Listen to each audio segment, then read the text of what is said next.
શું સ્ટારલિંકના ભારતમાં આવવાથી ઇન્ટરનેટ સસ્તું થઈ જશે? સવાલ થવો વ્યાજબી છે, કારણ કે સ્ટારલિંકની ભારતમાં એન્ટ્રી થઈ ચૂકી છે. આજે વિડીયોમાં વાત કરીશું આપણે સ્ટારલિંકના ઇન્ટરનેટ વિશે.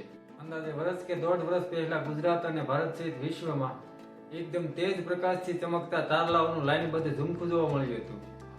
મેં પણ જોયું હતું અને તમે પણ કદાચ જોયું છે. એ ચમકતા તારલાઓની ટ્રેન્ડ જોઈ લોકો વિસ્મય પામ્યા હતા.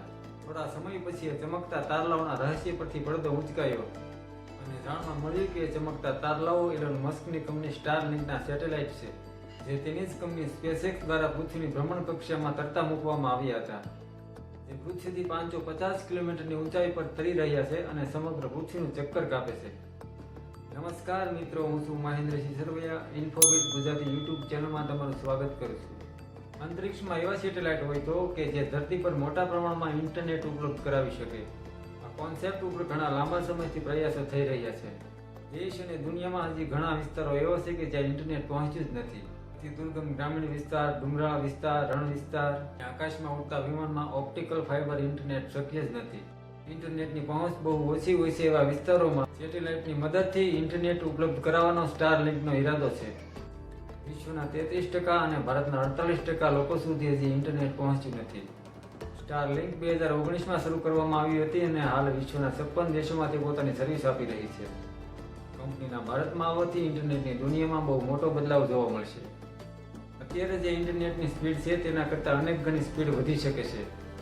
તો શું સ્ટારલિંક જ એક એવી કંપની છે કે જે સેટેલાઇટ આધારિત ઇન્ટરનેટ સેવા આપી રહી છે? જવાબ છે ના. સ્ટારલિંકને ટક્કર આપવા ભારતમાં જીઓ સ્પેસ ફાઇબર ઇન્ટરનેટ તૈયાર છે. જીઓ સ્પેસ ફાઇબર એક સેટેલાઇટ આધારિત ગીગા ફાઇબર ટેકનોલોજી છે. તે ભારતના એવા એરિયાને કવર કરશે કે જ્યાં ફાઇબર કેબલ દ્વારા બ્રોડબેન્ડ ઇન્ટરનેટ પહોંચાડવું મુશ્કેલ છે. અત્યાર સુધી ભારતમાં ફાઇબરના કેબલ દ્વારા ઇન્ટરનેટ પહોંચાડવામાં આવતું હતું, પરંતુ જીઓ સ્પેસ ફાઇબર એક એવી ટેકનોલોજી છે જે સેટેલાઇટની મદદ વડે સીધી જ તમારા મોબાઈલમાં ઇન્ટરનેટ સુવિધા પૂરી પાડશે, જેના માટે તેને કોઈ ટાવર કે વાયરની જરૂરત હોતી નથી. આ ટેકનોલોજી 1 GB પેર સેકન્ડ સુધીની સ્પીડ આપવા સક્ષમ છે. સ્ટારલિંકની સૌથી મોટી તાકાત શું છે? સામાન્ય રીતે કોમ્યુનિકેશન માટે પૃથ્વીની ભ્રમણ કક્ષામાં મૂકવામાં આવેલા સેટેલાઇટ પૃથ્વીથી 36,000 કિલોમીટરની ઊંચાઈએ હોય છે, જે ડેટાને એક જગ્યાએથી બીજી જગ્યાએ પહોંચાડવામાં 600 મિલિસેકન્ડથી પણ વધારે ટાઈમ લેશે. જ્યારે સ્ટારલિંકના સેટેલાઇટ પૃથ્વીથી 550 કિલોમીટરની ઊંચાઈ પર સ્થિત છે, જે ડેટાને એક જગ્યાએથી બીજી જગ્યાએ પહોંચાડવામાં 20 મિલિસેકન્ડ જેટલો સમય લેશે. સ્ટારલિંકે અત્યાર સુધીમાં 5000 લો અર્થ ઓર્બિટ સેટેલાઇટ લોન્ચ કર્યા છે. આગળ જતાં આ આંકડો 12,000 સુધી પહોંચશે. કંપનીનો દાવો છે કે તેમના યુઝર્સ દેશના કોઈપણ ખૂણામાં હાઈ સ્પીડ ઇન્ટરનેટ મેળવી શકશે. આમ તો સ્ટારલિંકની સેટેલાઇટ ઇન્ટરનેટ સર્વિસ મોંઘી હોય છે, પરંતુ ભારતમાં તેને સસ્તા ભાવે ઉપલબ્ધ કરાવવામાં આવશે. આવા બધા કારણોને કારણે જીઓ અને એરટેલની મુશ્કેલી વધી શકે છે. સ્ટારલિંકની ઇન્ટરનેટ સ્પીડ 300 Mbps હશે એવો કંપનીનો દાવો છે.